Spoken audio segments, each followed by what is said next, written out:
Happy Easter! Hey, how's it going? I'm Leslie Miller, certified sommelier with AmuseWine.com, coming at you on Easter Sunday. Haven't seen you in a while, so I thought I'd catch you up because today we're celebrating Easter and of course a lot of Easter candy. One of the best things about pairing is that you can pair to pretty much everything. You just have to really think about the different elements of what you're actually pairing to. So I thought I'd pick apart my Easter basket this morning and talk about some wines that would pair perfectly to what I had inside. Kind of starting with some jelly beans. I kind of went outside of the norm here and I had Star first, jelly beans. One was a sour and one was a tropical flavor. And kind of trying both of these here. The sour elements do really kind of perk up the mouth and have a lot of acid to them. So you want to find a wine that has a little bit of acid to it, but at the same time has kind of a nice round mouthfeel to it. Trust me, I drank a lot of wine before I found some of the perfect pairings to really go along with these jelly beans. And what I really found is kind of some of the pear and apple flavors along with some of those great little sun-kissedy flavors went really, really nicely with one of my favorite spring wines as an ultimate. This is the Kung Fu Girl Riesling from Washington, from one of my favorite producers, Charles Smith. And together with these jelly beans is perfect. It brings out that great little kind of juicy fruit, at the same time kind of washes away the acid. Comes together as a beautiful pairing all the way through. Remember, you don't want to get something that's too acidic because then you're going to have a little bit too much on top of each other and you're going to lose really the fruit elements of the jelly bean itself. This great little Riesling is about 12 bucks on the shelf and a great go-to wine for the spring season, summer season, you name it. Now, if we are going to move into some of these rounder, heavier flavors, I really like this Hannah Chardonnay. The Hannah Chardonnay is actually really best for not necessarily the jelly beans, but I would say for things like a Easter rabbit, this little solid milk chocolate guy. A lot of people talk about pairing to milk chocolates and dark chocolates. I'm a big fan of using Chardonnays to milk chocolates, especially if your milk chocolate has a little bit of a hazelnut to it or an almond to it as well. The flavors of the Chardonnay really do pick up the nut flavors if you have kind of some chocolate covered almonds or hazelnuts as a whole. So this little fun hollow milk chocolate Easter bunny here would go really nicely with this round kind of supple Chardonnay here from the Russian River. Again, this on the shelf is about 18 bucks and I really love it for the value driven price point.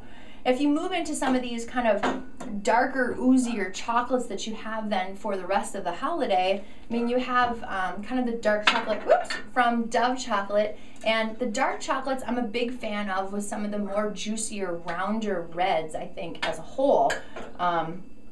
Really, any one of these wines that I have here. So I started with the Marietta Old Vine Red. This is Northern California, and I will tell you, this is great. It's kind of a hodgepodge of quite a few different reds, Zinfandel really being its base here. But this is just great for some round, deep, dark chocolate, especially if your chocolate maybe had a little bit of like a raspberry filling or a blueberry filling. This would be really, really nice.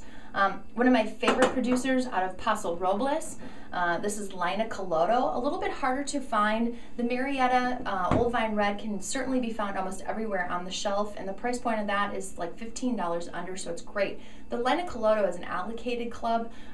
This is actually their Problem Child, which has Zinfandel, Syrah, and a little Mourvedre. So this is great if you love like a dark, heavy chocolate ganache, something like that that has a little bit more weight to it. Again, the Dove dark chocolate, I think, goes really beautifully with that.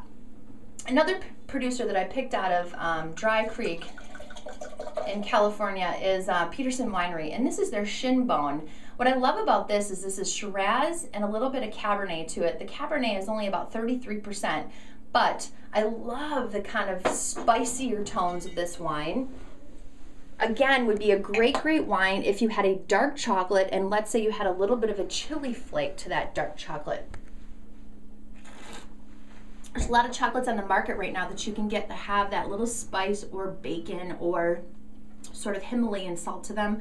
Vosges chocolates is one of those that you can get that has a lot of different flavors to it. The Shinbone is, it's probably like a 30 $35 to $40 bottle, but I have to tell you, it's worth every penny of it. I just love that kind of spicier component. And speaking of spice, if you do want something that really does kind of warm up to the snuggly bug of spice, if you had a little cayenne pepper that you added to your whipped cream over your chocolate ganache or your chocolate torte for the holiday season, this Root 1, this is Cabernet with a little smidge of Syrah from Chile, and this on the shelf is like 11, 12 bucks, and it's just a dead give me when it comes to pairing chocolate to wine as a whole. Of course, some of the quintessential elements to when you are pairing up dessert wines or wines in general to a dessert plate is that you want your wine to be just 1 degree sweeter than what you actually have in front of you in the way of food. So some quintessential pairings here. Port, of course, is lovely, lovely to go along with a lot of great chocolates. I love, this is a peanut butter chocolate here, and this is a great little port out of Australia from Chateau Rainella that has Grenache and Syrah to it.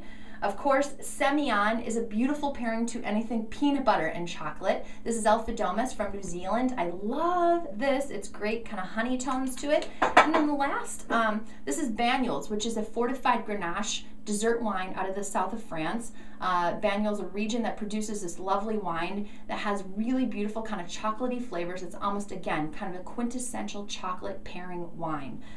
These wines kind of do range in price points here, ranging upwards of like $30 to $50.